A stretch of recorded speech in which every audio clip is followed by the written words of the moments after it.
Hoje a gente vai mergulhar em uma das cartas mais curtas e, ao mesmo tempo, mais pessoais da história. É um drama humano, sabe? Muito intenso, sobre três vidas que acabaram se cruzando: a de um prisioneiro, a de um mestre e a de um escravo fugitivo. Pois é, essa é a grande questão que fica no ar. Como é que um apelo tão particular, escrito há quase 2000 anos, pode ter uma mensagem tão poderosa a ponto de ecoar até hoje? Para a gente sentir o peso dessa carta, vamos tentar imaginar a cena. Isso aqui não é um documento oficial, formal. É uma súplica, quase um desabafo, vinda de um homem acorrentado numa prisão em Roma. Dá para sentir que cada palavra ali carrega o peso das correntes dele. Bom, no centro de tudo isso, a gente tem três pessoas. As vidas delas, que antes eram separadas por status, por circunstâncias, de repente se chocam de um jeito que ninguém esperava. O autor da carta é Paulo, só que ele não está escrevendo do alto de sua autoridade, não. Ele se apresenta como Paulo o Velho e agora também prisioneiro. A posição dele é de vulnerabilidade total, não de poder. Do outro lado, quem recebe a carta é Filemon, um homem com posses e, o que é muito importante aqui, um cristão conhecido por seu grande amor e fé. Paulo faz questão de lembrar isso, sabe? Ele está preparando o terreno para o pedido difícil que vem pela frente. E aí a gente chega em Onésimo. Ele é o pivô de toda essa história. Um escravo que fugiu de Filemon, criando um conflito gigantesco, tanto social quanto pessoal. E aqui que a coisa fica séria. A situação do Onésimo não era só uma questão de desobediência, era uma questão de vida ou morte, literalmente.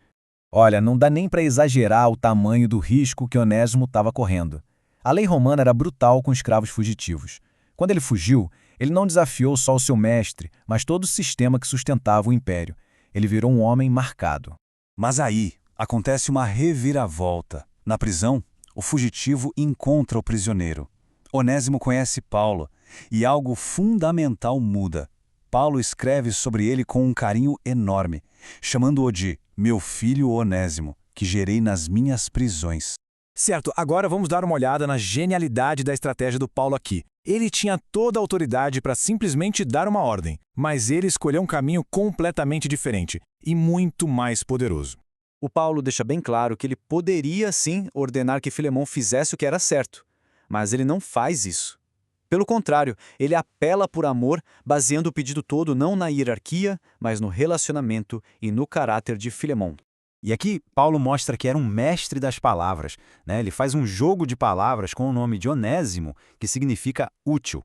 Ele admite que Onésimo foi inútil no passado, mas argumenta que agora ele se tornou muito útil, não só para Paulo, mas para o próprio Filemon. Ele está basicamente redefinindo o valor daquele homem.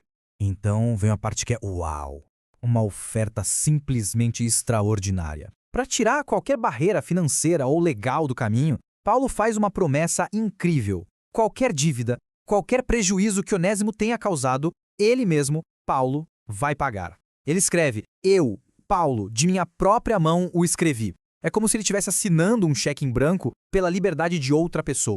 Agora a gente chega no ponto central, sabe, no coração da carta.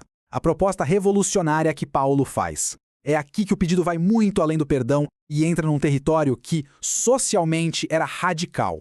A transformação que o Paulo está propondo aqui é total. Ele não está pedindo para Filemon simplesmente aceitar o escravo de volta. Ele pede para que Filemon o receba de um jeito completamente novo.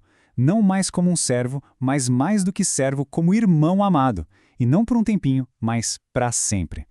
Essa é a frase que vira o jogo completamente. Paulo coloca a própria identidade na mesa. Ele diz: recebe-o como a mim mesmo. Ou seja, receber Onésimo, o escravo fugitivo, seria exatamente o mesmo que receber Paulo, o apóstolo. É um pedido de igualdade total.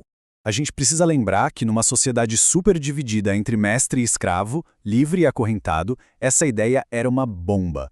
Ela desafiava a estrutura do mundo romano, sugerindo que uma identidade compartilhada na fé podia simplesmente apagar as divisões sociais mais profundas. Então, a carta vai chegando ao fim, mas a história não acaba ali.